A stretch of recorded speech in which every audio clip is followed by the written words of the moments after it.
Hello everyone, welcome back to my channel. Before starting the video, please subscribe and keep watching for more details videos. Tennis. Coco Gauff through the Cincinnati Open round of 16 after Dayana Yastremska withdrawal. Two-time Grand Slam tennis champion Coco Gauff of the United States is through to the final 16 at the Cincinnati Open. The 21-year-old had been scheduled to take on Ukraine's Dayana Yastremska, who dismissed Gauff in the opening round of Wimbledon, but illness forced Yastremska to withdraw and hand Gauff the walkover. The world number 2 will now play Italy's Lucia Bronzic, who ousted 23rd seed Dayana Yastremska of Latvia. The unseen match, Coco Gauff's quiet victory in Cincinnati. In the sizzling heat of a Cincinnati summer, the scent of fresh sweat, anticipation, and racket strings hung in the air like humidity itself. Fans filed into the stadium, some with American flags draped over their shoulders, others clutching Sharpies and programs, hoping to snatch an autograph from tennis's rising queen, Coco Gauff. She had come into this tournament not just as a contender, but as a statement, a promise to the crowd, to herself, and maybe to the ghosts of tennis past. After her explosive breakthrough at 15 and a few seasons of near misses and hard-earned victories, the 21-year-old Gauff was no longer the future. She was the now. The Cincinnati Open wasn't just another tournament for Coco. It was Ohio, practically in her own backyard. Every clap, every cheer, every whispered, "You got this, Coco," echoed through her like a charge of energy. She had been preparing to face Dayana Yastremska in the round of 32. The Ukrainian firecracker had a history of shaking up brackets. Fast serves, unpredictable angles, and a take-no-prisoners attitude. Gauff knew this wouldn't be easy. She'd studied Dayana's footage late into the night, served bucket after bucket of practice aces, rehearsed footwork until the soles of her shoes looked like war relics. She was ready. But on match day, something unexpected happened. A whisper buzzed through the locker rooms before it reached the media. Dayana has withdrawn. No explanation at first. Rumors rippled. Injury, illness, maybe even politics. The official word came just minutes later. Dayana Yastremska has withdrawn due to injury. Coco Gauff advances to the round of 16. Just like that. There was no match. No rally. No sweat-drenched handshake at the net. Just a strange silence in the eye of a storm that had never come. Some players might have celebrated. A win's a win, right? One less match to play. More energy saved for the quarters. But Coco didn't smile. She stood in the locker room, bag still zipped, headphones still around her neck. Her warm-up playlist was halfway through Kendrick Lamar's DNA. She clicked pause. This wasn't how she wanted it. It felt unfinished. The champion's dilemma. For most players, the idea of skipping straight to the next round might feel like a gift from the tennis gods. Fewer chances to fall. But for Coco, tennis wasn't just about winning. It was about proving something, especially to herself. She remembered all the times she had fought back from the edge. Match points down. Crowd against her. Legs aching. Those moments forged her spirit, not the scoreline. She laced up her shoes anyway. "Court 4?" her coach asked. "Hit for an hour?" She nodded. If there was no match, she'd make one. Out on court 4, she practiced as if the stands were full. A few curious fans gathered behind the fences, whispering excitedly to each other. Gauff was drilling ground strokes, weaving around cones, working on her serve placement like a surgeon. Every slam of the ball was a silent answer to the withdrawal. "I'm still here. I'm still fighting." Dayana's letter.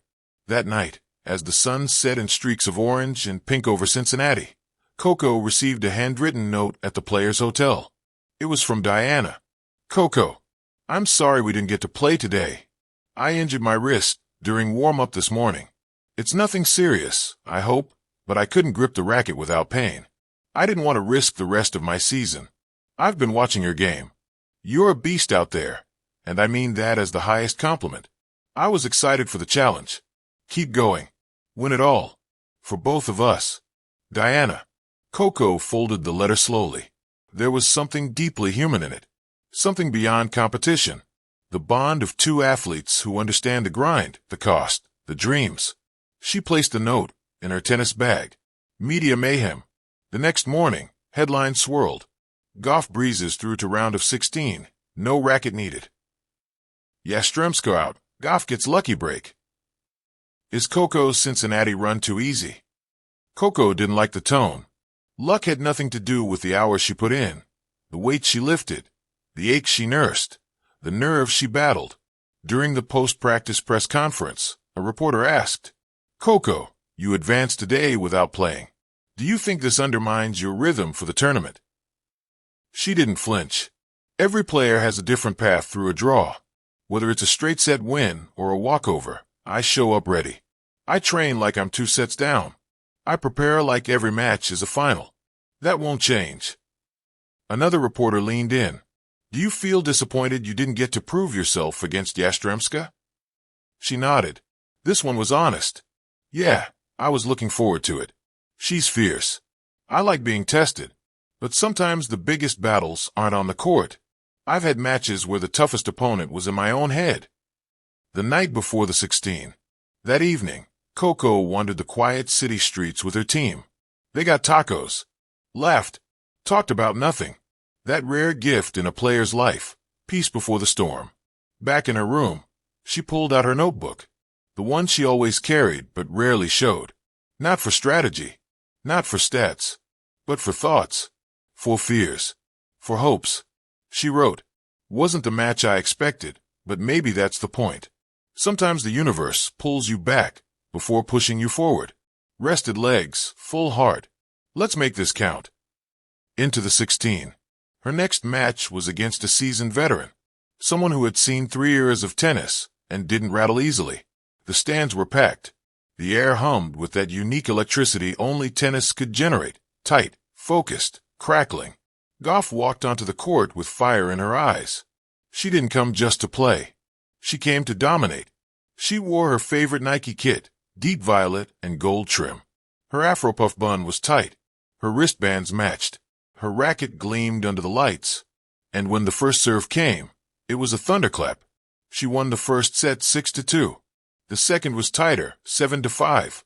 Every point, every shot, carried the weight of the match she didn't play. It was as if she had stored all that unspent energy and poured it into this one. She shook hands at the net, crowd on its feet, the camera flashes blinding.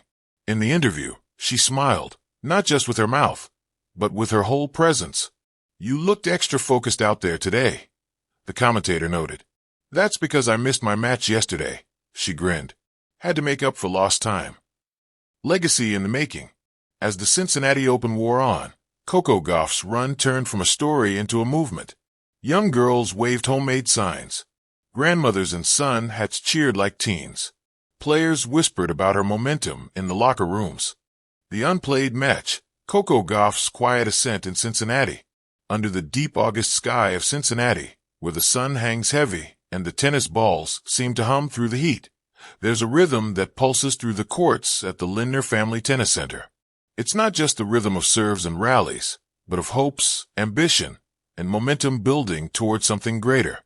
On this particular day, that rhythm stumbled, paused, rather, as Coco Gauff advanced not with a clenched fist and a fierce forehand, but by default. Dayana Yastremska, her opponent in the 3rd round of the Cincinnati Open, had withdrawn, citing injury. And just like that, the young American star found herself in the round of 16 without lifting her racket. To the casual observer, this might have looked like a non-event, a skipped chapter in an unfolding story.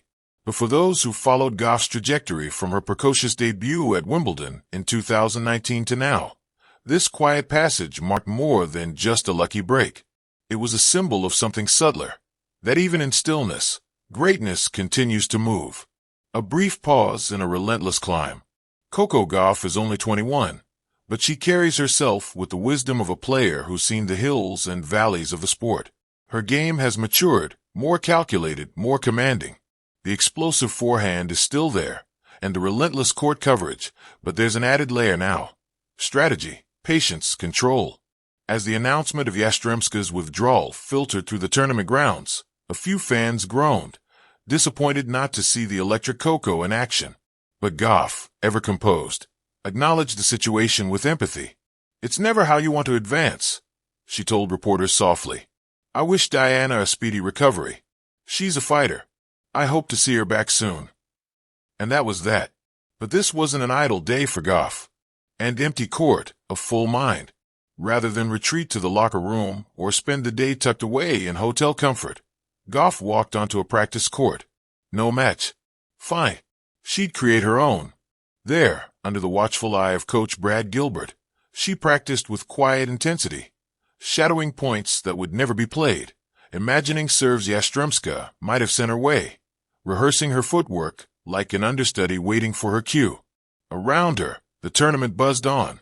Fans took selfies, vendors sold lemon ices and merchandise, and the big screens lit up with scores from other matches.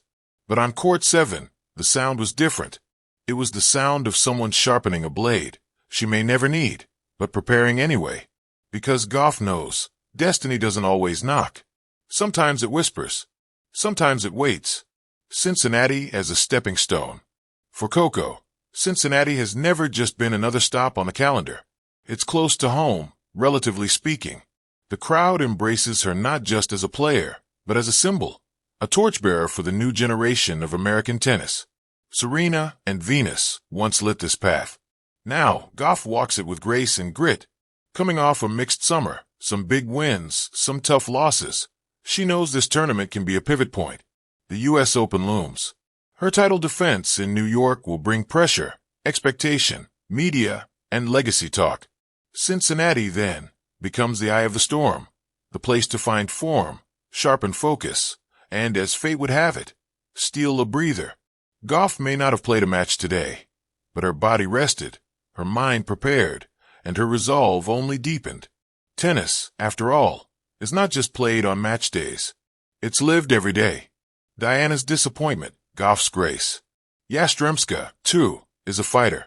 The Ukrainian has had a career of highs and hardship, flashes of brilliance interrupted by injury and off-court battles. Her withdrawal was not taken lightly.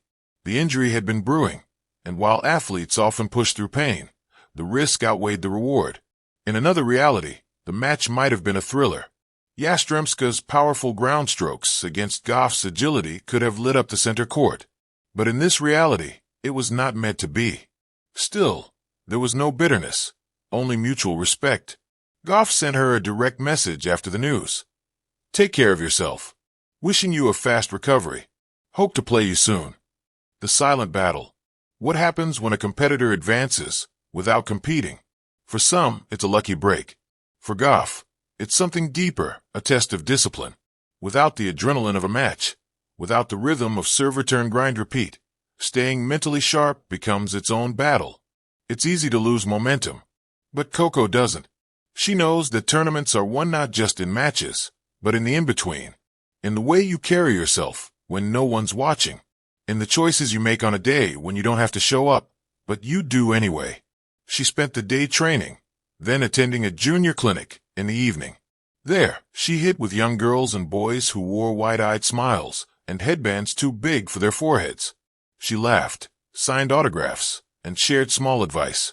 Always believe you belong here. You could almost see the moment crystallize in their minds. That greatness doesn't always arrive with fireworks. Sometimes it's in a quiet Tuesday afternoon, when your idol makes time for you. Next stop, the round of 16. The bracket moves forward, as it always does. Gauff now faces a fresh opponent, one who has had to fight their way through. The stakes grow heavier with each round. The rest day was a gift, but it also resets the emotional deck. No momentum from a previous win. No rhythm to carry over. But that's never fazed Gauff. She's not just here to win. She's here to learn, to lead, to last. And if Cincinnati 2025 becomes a pivotal chapter in her legend, it may well be remembered not just for the matches she won, but for the one that didn't happen, for the way she advanced with dignity, prepared with purpose, and continued her journey without skipping a beat. Legacy in motion. In sports, moments of pause often precede moments of brilliance. Think of Federer's quiet return from injury in 2017. Think of Serena's sabbaticals and stunning comebacks. The greats know you don't always have to be seen to be building. Coco Gauff, still so early in what promises to be a long and storied career, has already mastered this truth. As she steps into the next round, rested but ready, The crowd will roar. The cameras will follow. But somewhere in the quiet, in that skip match against Yastremska, the roots of her greatness sank a little deeper.